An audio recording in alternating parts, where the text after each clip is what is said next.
Sveiki, sveiki, kaip ir kiekvieną savaitę šiandien pasidalinsiu statistiką iš praeitos savaitės mūsų dviejų analizių, dviejų strategijų, kurias mes naudojame su komanda. Svarbu paminėti, jas galima pritaikyti bet kokiai porai Forexo rinkoje, tačiau aš asmeniškai renkuosi tiek auksą, tiek Dow Jones indeksus. Ir dar taip pat pasakysiu, kad praeities rezultatai negarantuoja ateities rezultatų. Treidinant jūs turite suprasti, kad negalima investuoti pinigų, kurių jūs nenorite prarasti. Tai yra, turite tam skirti tiesiog ekstra. Ir tai nėra finansinis patarimas, tai tiesiog yra įžvalgos iš praeitos savaitės rezultatų. Taigi nieko ilgai nelaukiame, einame į chartus. Aš pasidalinsiu tiek TradingView ir tiek statistiką, kur padariau backtestinimą ir būtent surašiau, kokį buvo galima tikėtis. Taigi, ką mes matome, tai yra, čia specifiškai yra Dow Jones ir tai yra indeksas. Mes taip pat turime skalpinimo sesijas, tai kiekvieną savaitės dieną jungiamės atsidarant New Yorko rinkai kartu su edukatorium, tai yra per Zoomą, jisai skalpina, jisai daro savo treidus ir mes šalia taip pat tą darome. Ir aš čia pažiūrėjau nuo pirmadienio, tai kaip matote, perėjau per visą savaitę ir kiekvieną dieną yra 4 galimybės treidinti US30 ir 4 auksą. Ir kodėl sakau 4, nes aš asmeniškai tokios sesijos neliečiu, dažniausiai jau tokiu metu miegu, bet taip pat galima papildomai treidinti ir tokios sesiją. Aš naudoju tik tais Londono ir New Yorko sesijas. Tai kaip matome, čia yra visi bendrai rezultatai. Pirmadienis su auksu buvo šiek tiek liūdnesnė diena, kadangi iš pat ryto pirma strategija nesiaktyvavo ir antra strategija buvo break even. Ir ką dabar reiškia tas break even, galiu iš karto nueiti į auksą, į pirmadienį ir pažiūrėsim. Taigi, čia yra pirmadienis. Pagal strategiją, teoriškai, norint pasiekti targetą, tai yra šios mėlynos dėžutės viršų, mums būtų reikėję pajudėti 91 pipsą. Ir teoriškai, ką tai reiškia? Jeigu sąskaitoje yra minimum suma, tai sakykime $100 ir tu nori rizikuoti 0,01 lot size, tai yra pats mažiausias, kokį galima rizikuoti, vadinasi, čia mes rizikuojame $9 ir taip pat buvo galima tikėtis, kad pelnas bus $9. Šiuo atveju maksimaliai sudėjo iki $62, bet mes tikriausiai būtume nespėję uždaryti, tai aš skaitau tiesiog break even.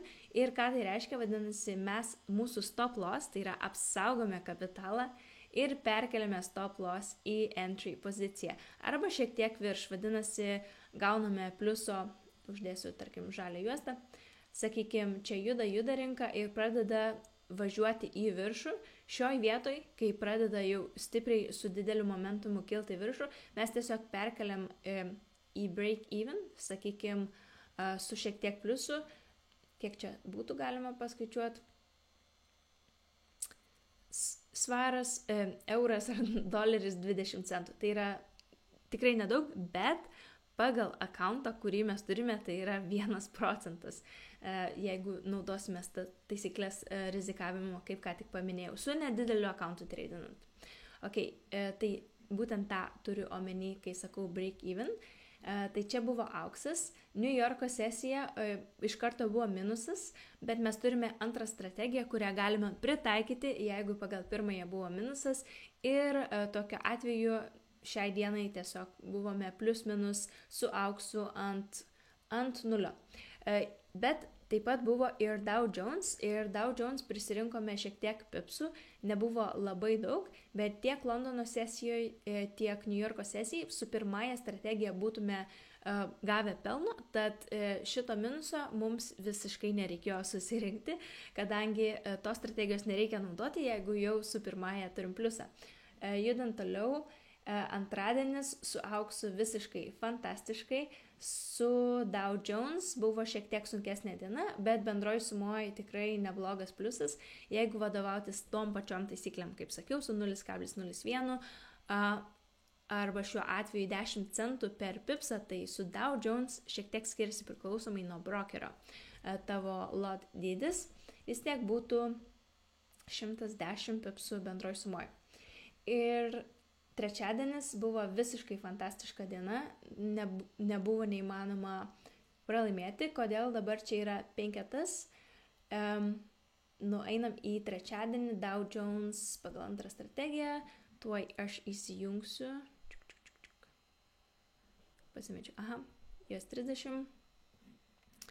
Ir trečiadienis, ane? Ir dabar ketvirtadienis,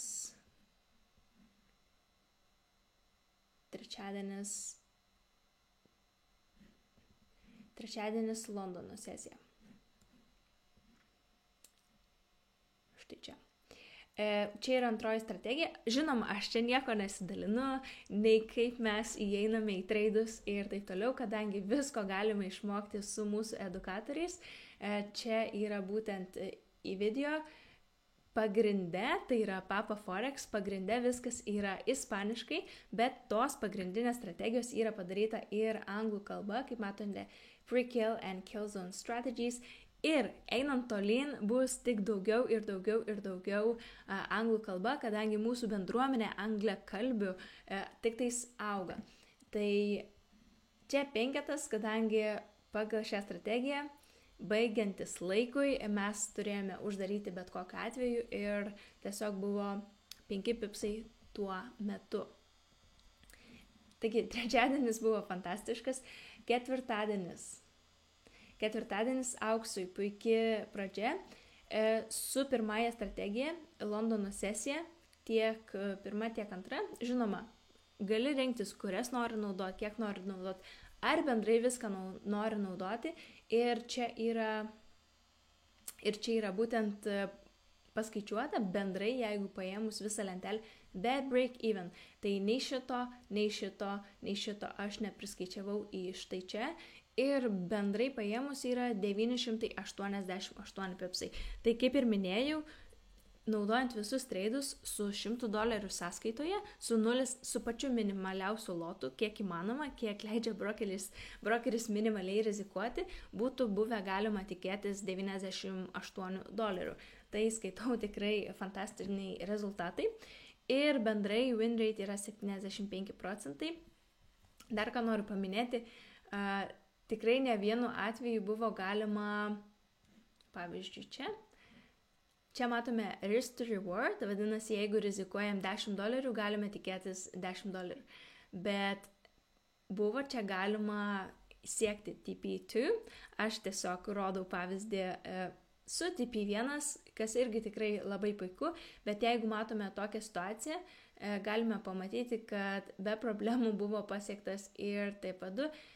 Ir čia tik tais vienas pavyzdys, kurį parodžiau. Ok, toliau paskutinė diena su Dow Jones auksas. Reikia atkreipti dėmesį, kada būna žinios. Aš asmeniškai žinias tikrinuosi per Forex Factory ir kai būna red folder, taip vadinamos, svarbios žinios, 1.30 pavyzdžiui pasidalina, koks buvo nedarbo lygis Amerikoje, tai labai paveikia valiutas, specifiškai dolerį, ir tiek auksas, tiek Dow Jones indeksas nuo to ganėtinai priklausomi ir labai stipriai jaučiasi markete, kadangi būna dideli judėjimai. Galime pamatyti štai būtent čia. Kodėl parašiau klaustuką prie Dow Jones? Todėl, kad teoriškai aš asmeniškai į tokį treidą galbūt net nebūčiau ėjus, nes čia buvo 278 pipsai judesio ir dar baigiantis penktadienio vakarui šis treidas nebūtų užsidaręs, nepalėtė nei stop loss, nei TP. Ir čia vos per plauką tik tais aktyvavosi šitas užsakymas.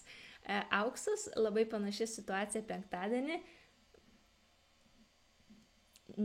Masyvus buvo judesys, per 5 minutės, tai mes turime 5 minutės čia, pajudėjo 240 pipsų, bent jau pagal taip, kaip mes skaičiuojam, arba aš asmeniškai 240 pipsų. Tai su tuo pavyzdžiu, kurį daviau, tai būtų $24 naudojant patį minimaliausią lotą. Žinoma, čia buvo žinios, tuo metu tradinti, jeigu esi pradedantysis, tikrai nepatariama, bet nei viena iš strategijų nesiaktyvavo būtent New Yorko sesijui su auksu, kaip matome, non-applicable. Tai tiek apie šias strategijas šiai savaitei. Manau, rezultatas tikrai puikus. Daug kas netgi iš tikro pasiekė savo pelno jau iki trečiadienio, nes trečiadienį buvo nuostabi diena. Tai nei ketvirtadienį, nei penktadienį tau visiškai nereikėjo eiti į marketą ir daryti jokių analizių, tiesiog gali džiaugtis pelnu, pradėti savo savaitgalį anksčiau. Ir viskas, tiek apie tradinimą. Jei norit info, viską paliksiu čia apačioje aprašyme. Ir sėkmės, gražios naujos savaitės, pelningos savaitės.